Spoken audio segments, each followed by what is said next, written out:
Hello, welcome to another tutorial video. This time we're going to be looking at model answers, the exemplar material. I'm going to be going through each of the questions and offering you an A grade and a C grade for both, and explaining why I think they get a C grade or A grade, or what I was trying to achieve, or how I was trying to hit the descriptors. And then at the end, as I said before, you're going to have an examiner and a head of English go through the responses and give you much more detailed feedback, because what I'm trying to do here is actually show you why I've chosen to actually phrase things a certain way and put things together a certain way and how it hits the descriptors, whereas they'll just be giving you a kind of cold calculated reflection on the marks, which should be just as useful, if not more so. So please follow them. Right, before I actually get started on this, the reason that what I'm actually benching as a C, I'm always going to pick 5 as a C. Now, if you actually got 5 all the way through in each of the questions, then you'd have 15 and 10, so you'd have 25, which if you did exactly the same in the writing, then I guess you ran a 50, which is actually a middling B.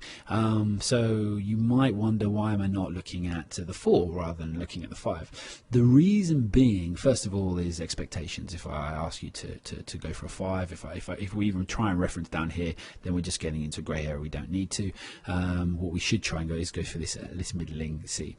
The other reason is if you did just get 4 the whole way through, then you would not end up with enough marks to get you wouldn't end up with getting enough marks to get a C, and I'll demonstrate that to you for both the mark schemes. So the paper's out of 80, and obviously halfway then would be 40, and then the 4 marks that you'd actually have the whole way through wouldn't satisfy, because that would get you 40, which would say, for example, here in the January 2012 paper, 40 marks for English higher, which is here, this row here, that would get us 41.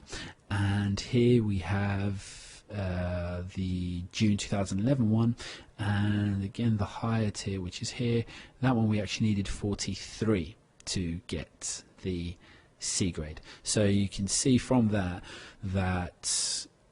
getting the 4 all the way through wouldn't be enough, and that's why we're focusing on the 5. In pointing out that there is a difference in the obviously here it's 2 marks, but for the A star it's 3 marks if you care to look there. What I'm not trying to actually say that there's any huge disadvantage. In fact, there's no disadvantage at all in sitting a paper in one series rather than the other.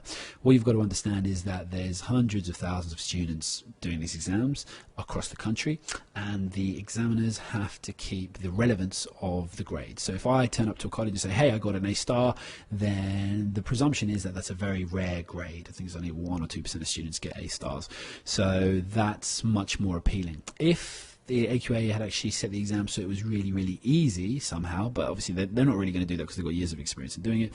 But if they set it so it became really easy, and then 50% of people got A stars, then obviously the A star no longer has value. So in order to keep all these the meanings and obviously the inferences we make from these grades, they have to change and adjust slightly, so that each year the right number of candidates, or the right percentage of candidates, gets the right amount. And also the people who've shown the most relevant skill are the ones or the most impressive skill in all their range of English are the ones that should get the A stars, not people who just got it because the mark scheme happened to be really low that year. So please don't think that the change in marking here has any bearing or difference at all on your exam result. It doesn't.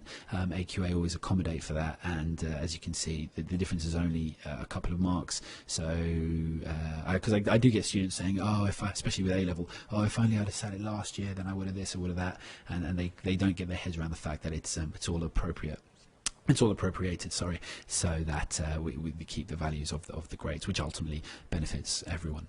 Okay, so we move on to the actual tutorial video, but I did think that was a worthy sidestep as to why I was going to this. So what we're looking for here is, we know we're on our retrieval question. We know that we have to pick items out, and we have to be able to support them in everything we do, and add some inference if we can.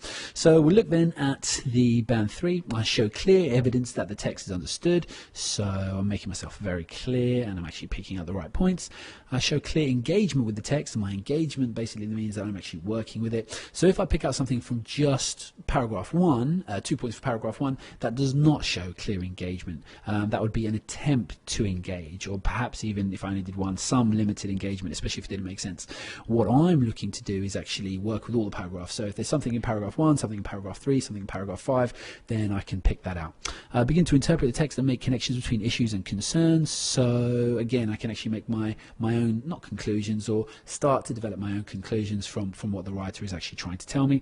And I pick out relevant quotations and references to support everything that I'm saying and the conclusions that I've come to, or I've begun to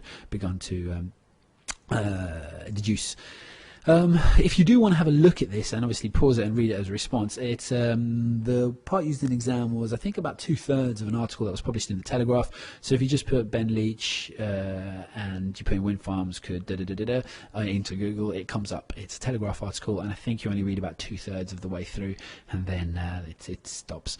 So yeah, so we'll look now at the C grade response. This should get me, I reckon, a 5, but obviously the examiner will get you, will tell you exactly what they think or how they would have marked it based on their experience as well. So from the article we learned that some protected areas have been given planning permission for 14 wind farms. So basically I've read the paragraph and I've just explained 2 things. It's protected areas that are being referenced and they've been given planning permission. We also see that some people do not want this to happen because the places are beautiful, like in Cornwall. It says Cornwall is famous for scenery and views, and now it will be damaged. Again, very clear. I'm offering relevant quotations from when I mentioned 14, obviously the number, and obviously the damage, the beauty of the space that was actually broken. And I've obviously understood the text because I've mentioned that people don't want it to happen and why they don't want it to happen. The turbines are explained to be very big. Again, you see the simplistic writing here. It's just very clear. You know, I'm not. In fact, if we just scroll down a little, actually, I won't look at that. The examiner will go through that with you. The turbines are explained to be very big, bigger than Big Ben, and that will ruin views in the areas for the people. So again, I've kind of echoed, remember, and this is what I was talking about on one of the videos when I was talking about the referencing to umbrella. They're both very similar ideas, okay? So one is that it's basically, in both, it's just saying it's not going to be as good. But here it's saying, well, it's going to destroy the scenery, and here it's actually saying it's going to blight the landscape. Obviously, the student, probably a C-grade student, wouldn't use terms like blight the landscape, so I've actually ruined views, is what I presume a C-grade student would say. And here we have the places were beautiful, but they'll be damaged. Again, it's just talking about the destruction of the natural environment. So the way it's phrased is different, but it is well showing a very good engagement, because a very clear engagement, because it understands the nuances between them. So if you remember in the video, the earlier video for question 1, when I actually gave the example about the weight loss or losing weight, etc., you know, that's the kind of the umbrella, and then everything else comes under that. So these two show different aspects of elements that come under the umbrella of you know, damage to the area. It also tells us that up to 16,000 birds could be killed because of the turbines on the wind farms if they are put in, which would be damaging nature. So again, we've got another facet or another angle being explained. So clearly I've used all the evidence, because I've done it 3 times now, so it's clearly understand the evidence, clearly show engagement. Have I begun to interpret the text and make connections? So here when it says now it will be damaged, yeah, I'm not just kind of copying exactly word for word what they were saying. I'm beginning to make inferences here, and but you see, even if we go through damage there and damaged again, my inference isn't very developed. So the fact that I've actually just kind of stopped and actually just repeated a phrase that I'm comfortable with shows that although I've started to make the connection, I haven't actually done it very much. But one guy from the British Wind Energy Association has tried to explain that the wind farms are needed and that people complaining have to think about the way they use energy better. Now that's a little bit more vague. These are actually all kind of stronger points. These would actually put me up towards a 6. This one takes me down a little. Whether that would be enough to bring me back down to a 5, I don't know. I think this is the weakest line of the whole thing. It shows I haven't really fully comprehended, and you feel that when you get a C-grade student's essays. Basically a B is kind of like really solid all the way through, and with this one it's just a little grayer, just because he hasn't really explained. It's a very vague, you know, and it kind of feels like, well, maybe he hasn't understood it properly, and that's why he hasn't put it to us properly. So yes, I believe that will get me band 3, and check back to the examiner's video at the end so you can actually see what it does get and exactly why.